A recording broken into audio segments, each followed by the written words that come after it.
Electrostatic charge is an imbalance between protons and electrons in an atom.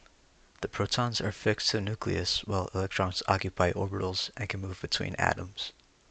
This movement leads to the gain or loss of electrons, resulting in a net electric charge. In this lab, we induce this charge through friction, induction, and conduction of different materials. We then explored and observed the different interactions of different charges on the materials. The unit we use to measure the charge is in coulombs, where 1 coulomb is about 6.241 times 10 to the power of 18 electrons. The elementary charge, denoted as E, is 1.6 times 10 to the power of negative 19. Good afternoon.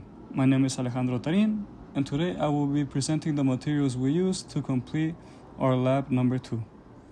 To start, our materials needed to be charged in order to tell their interaction with other materials. And we charged our materials with 3 different cloths. We used fur, silk, and wool. The materials that we charged were 3 different types of rods, which were acrylic, glass, and PVC, which was just a plastic rod. To tell the charge of our materials, we use a electrometer with what you could say a little cage in order to do it very concisely and accurately. To see the interactions of our rods, we use aluminum foil, a pith ball, and 2 spheres to create a induced charge in them. And with this, I conclude the introduction of our materials, and I will be passing it to David, who will be presenting our procedure for this lab. Thank you very much, and have a good day. Good afternoon. My name is Alejandro Tarin, and today I will be presenting the materials we used to complete today I our will be lab bringing number you the 2. procedure. So To this start, is part our 1 of the materials procedure. Good afternoon. My name is David Escamilla, and today I will be bringing you the procedure. So this is part 1 of the procedure. So for the initial setup, it was that we had to determine the charge of the rods. So to do this, we would rub each rod with a different cloth, that being silk, wool, and fur. And then to determine the charge of each rod, we would use the electrometer, and given what number it gave us, we would, that being positive or negative, we would record the positive or the negative. To find an interaction with the charged rod with a grounded foil, we had a piece of suspended aluminum from a stand, and then to ensure that the foil was neutral, conductive, and grounded, we would touch it with our skin to dissipate any charge it previously had. And then we brought the charged rod near the foil without touching it, and we recorded the interaction, whether it attracted or was repulsed.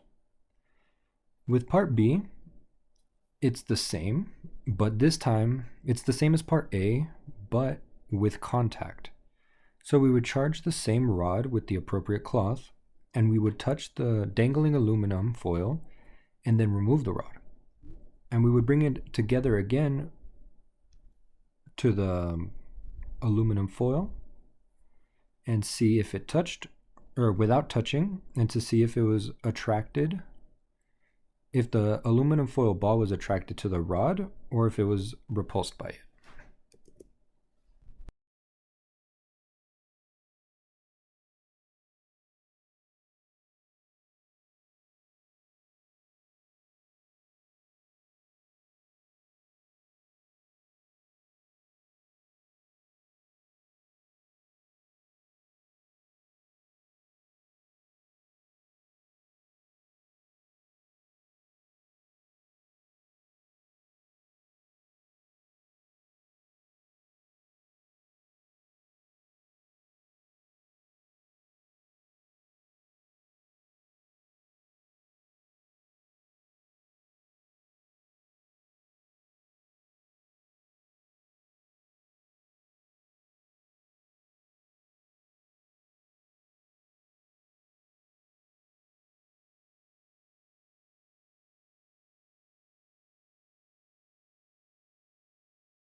This is part 2 of the procedure. So for part C, we wanted to see the interaction of a neutral, conductive, and isolated object without contact.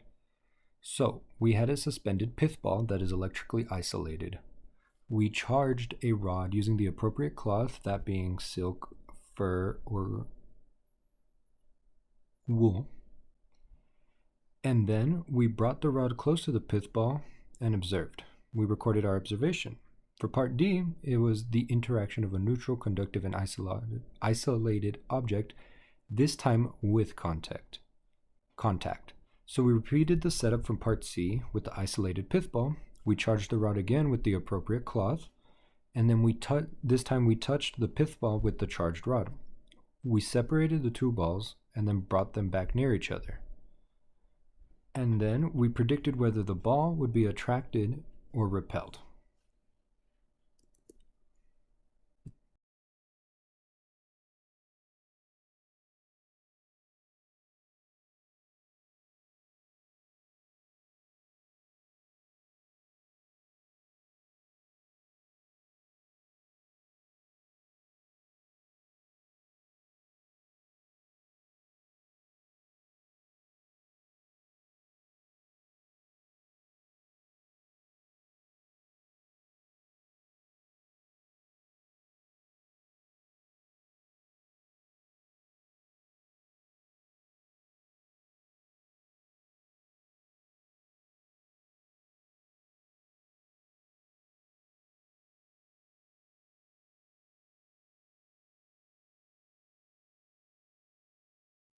This is part 3 of the procedure covering part E, charging a sphere positively by induction.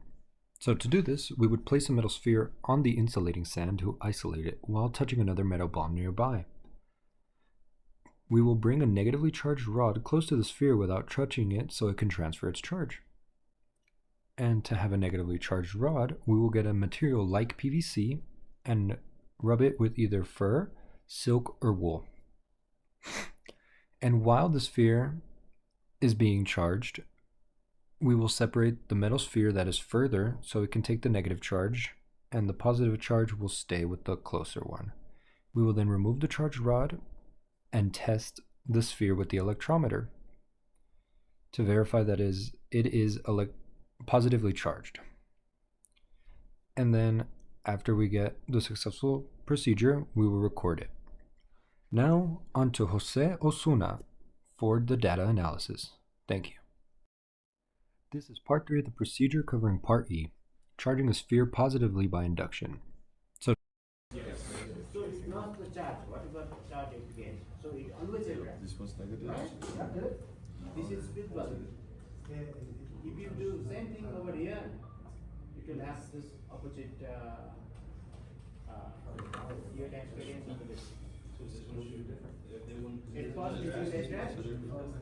Yeah, at first it will attract. Second time it This will was repel. negative. Because it doesn't. Hello everybody, my name is Jose Osuna and I'll be presenting to you the data analysis. We use an electrometer to determine the sign of charge produced when each rod was rubbed with a different cloths. The table above records the sign measured for each rod and cloth pairing. We then use those charged rods for the parts A through E. We measured the interactions and recorded the behavior, either attraction or repulsion, that followed from the measured signs. This table shows the charge each material had rubbed with different materials like fur, silk, and wood. The materials we used were acrylic, glass, and PVC.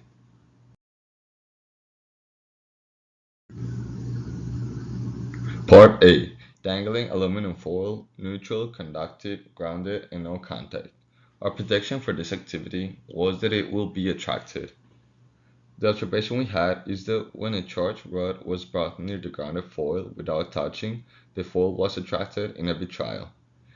This is explained by stating that grounded conductive foil polarizes, and because grounding lets charge rearrange to enhance the opposite sign region in the rod, the net force is attractive regardless of whether the rod is measured as a positive or as a negative charge.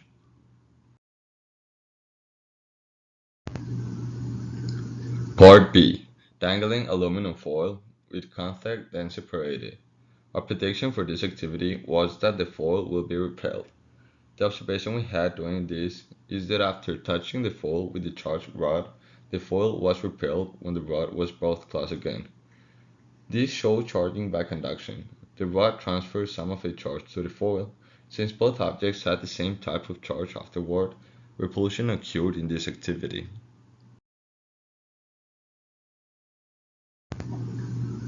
Part C. Neutral, conductive, and isolated pith ball with no contact. Our prediction for this activity was that the pith ball will be attracted. The result for this was that the pith ball was attracted to the charged rod. This is explained by stating that the isolated pith ball could not exchange charges with the ground, but it's still polarized. The side nearest the rod had opposite charge, creating attraction between these two.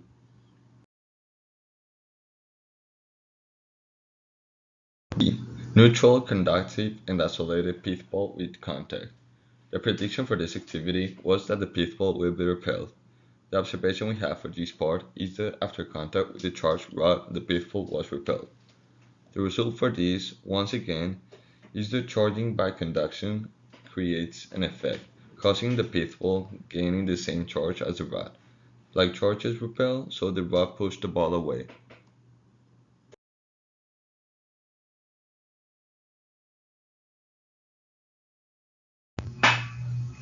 For part E and the last one, charging by induction, positive charge goal. The prediction we had was that the pith ball will be repelled. The result is that we did complete the positive charge goal, charging by induction. Polarization pushed electrons to the far side of the sphere. Grounding allowed those electrons to escape.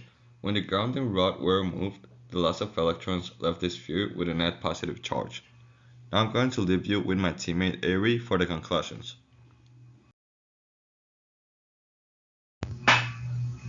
For part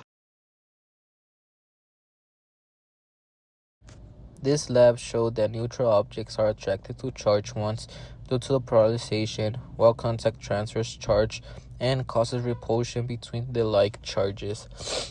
The charged foil lost or gained charge freely, while the isolated pith ball held its charge after contact. Finally, charging by induction demonstrated how grounding and polarization can be used to give an object a specific charge without direct contact.